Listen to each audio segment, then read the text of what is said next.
Hi, my name is Rhodora Ursua. I'm the Director of Programs at Alameda Health Consortium, and I'm going to be reviewing for you HIV ACCESS program.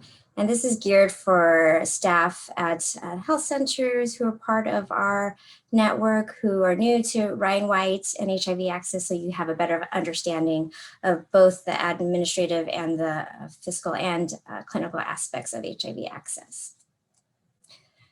So who are we? So HIV Access is a primary care clinic network that serves patients living with HIV in Alameda County. And we were founded in 1992. And our mission is to provide coordinated, comprehensive, high quality primary health care for people living with HIV/AIDS.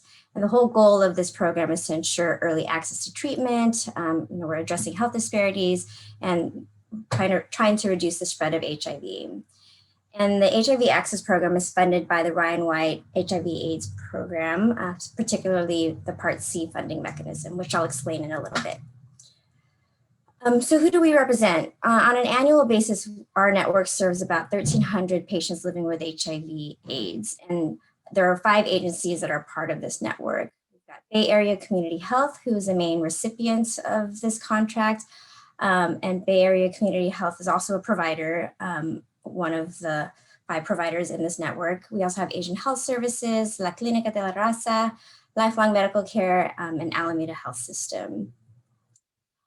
So this shows you just a map of our county and where all of our various sites are located. And you can see the darker areas are where there's higher concentrations of patients living with HIV, where there's a higher prevalence.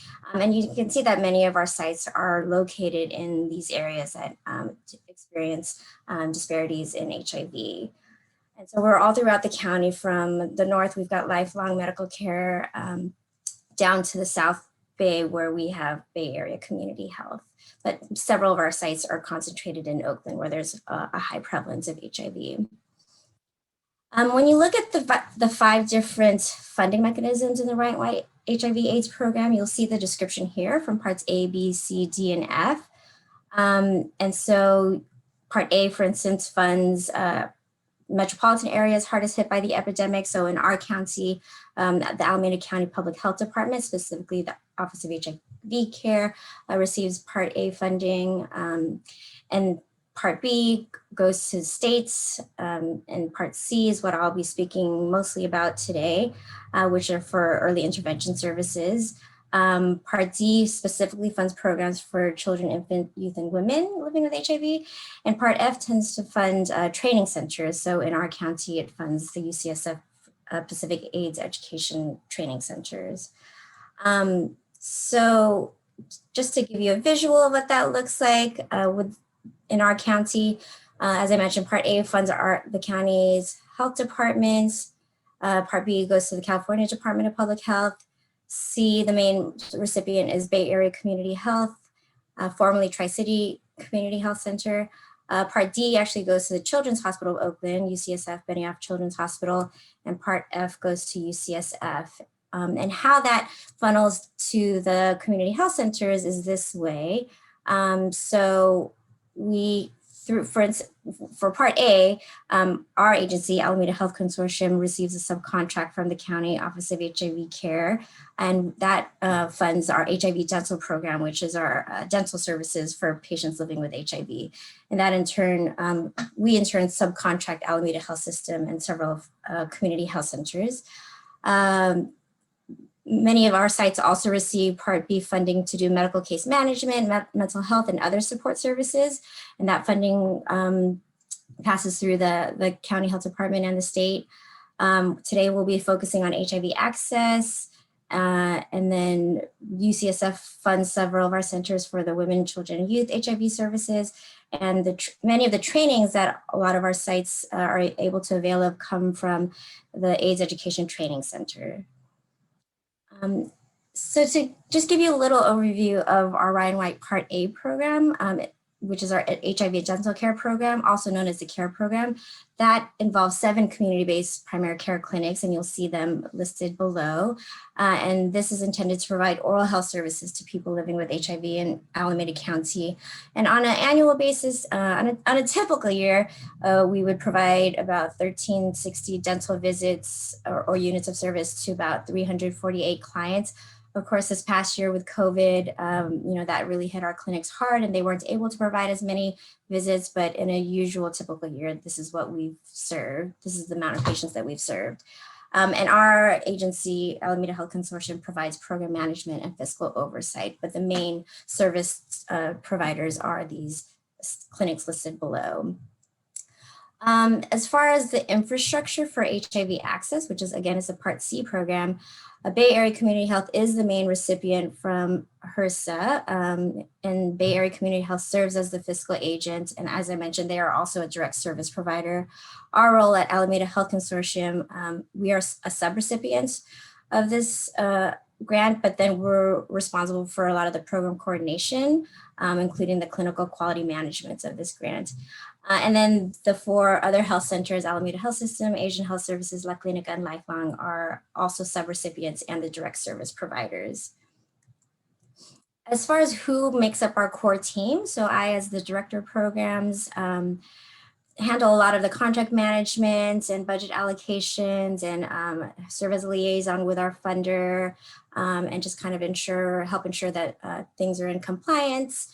Megan Crowley is our HIV Program Manager, and she manages most of the day-to-day of this program, and manages the clinical quality management and provides the technical assistance that's needed for this program.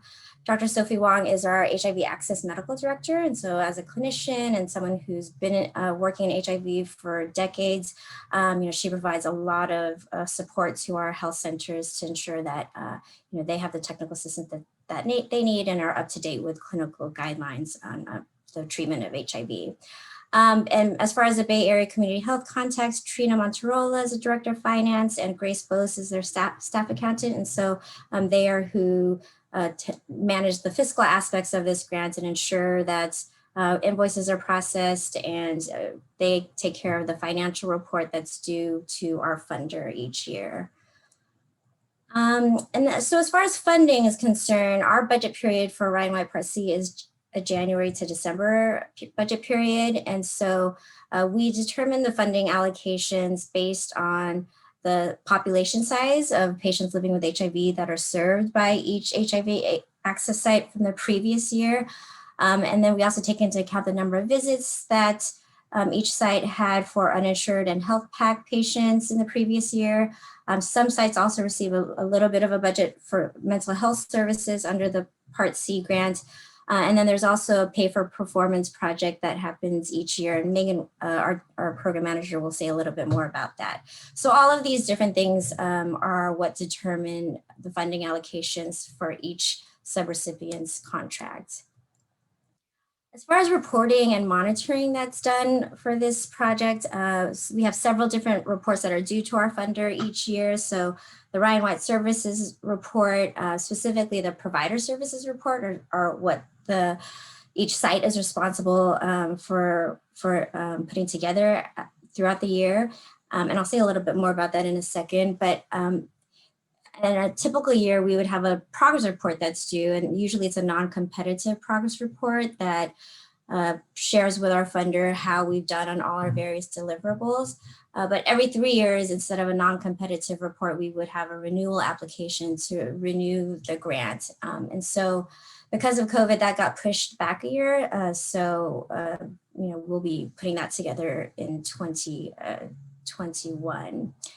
And then occasionally we will have a supplemental grant, such as in the past, we've had a capacity development grant from HRSA. And so when we have grants like that, there will be a mid-year and an annual report that's due. And then there's usually an annual finance report that's due as well. And then HRSA also monitors that we're in compliance with the various legal regulations for this grant. And so in order to prepare for those site visits, which happen every few years, we do internal admin, fiscal, and clinical site visits so that all the sites are prepared for when HRSA will eventually do the site visit with our entire network. I'll also just mention as far as the data management system in which each site needs to upload data on their patients living with HIV that are served through the Ryan White services. In California, the system is called the AIDS Regional Information and Evaluation System, otherwise known as ARIES. And so this system allows for coordination of client services among medical care, treatment, and support providers, and it provides a centralized database in order to enter just comprehensive data for program reporting and monitoring. And so this is both useful for sites to, again, coordinate care for their patients, since we know many of the patients that our network serve are also served by other service providers who are funded through various Ryan White funding sources.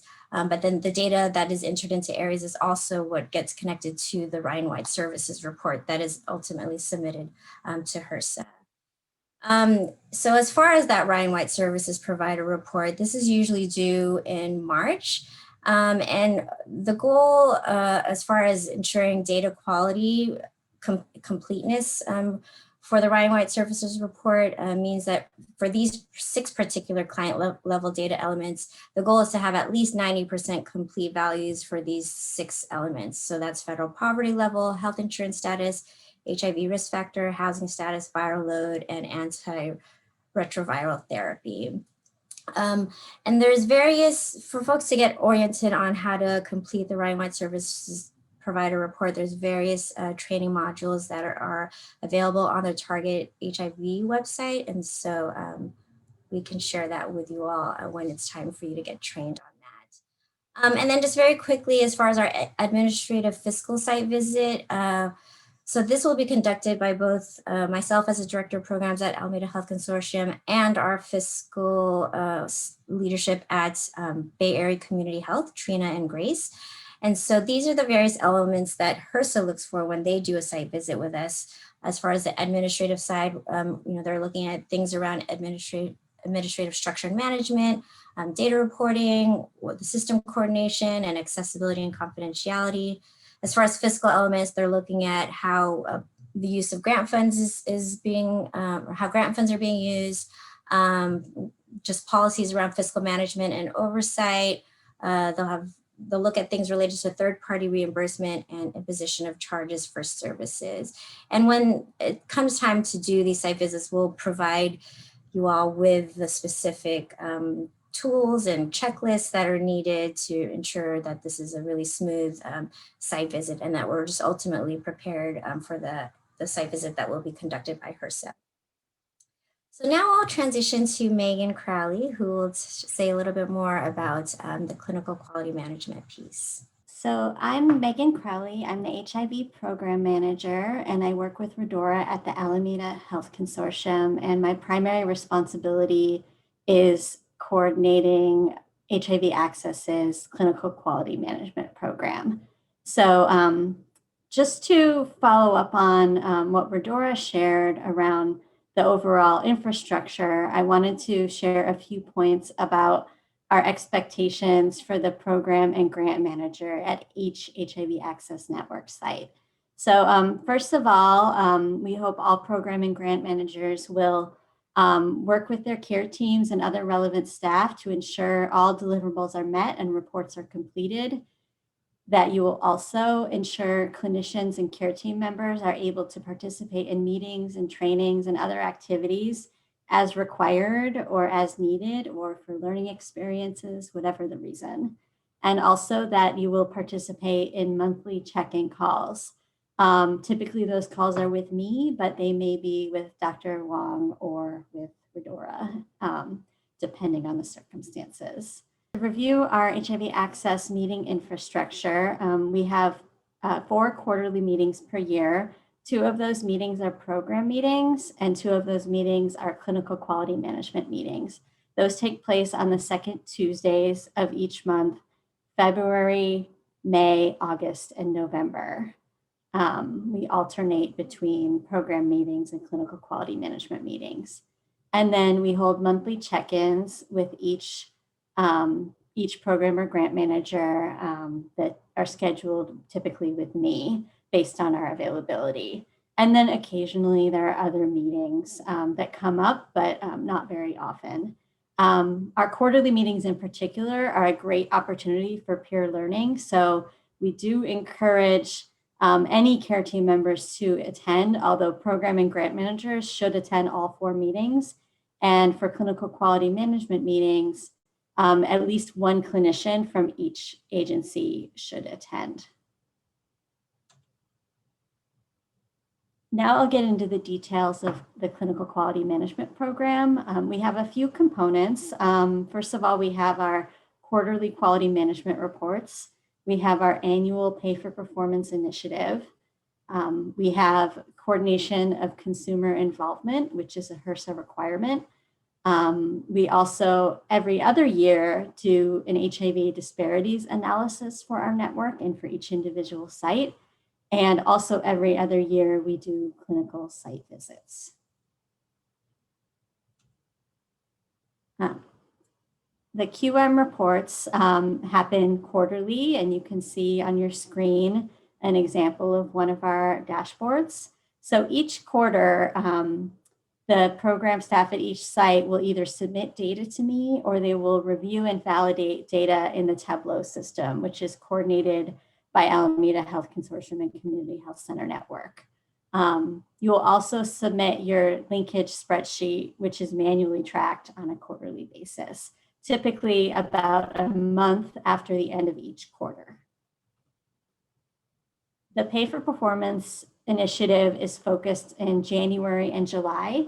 In January, each team will submit an updated quality management plan for their HIV program, as well as processes such as retention and care, linkage to care, and counseling processes for adherence and risk reduction counseling.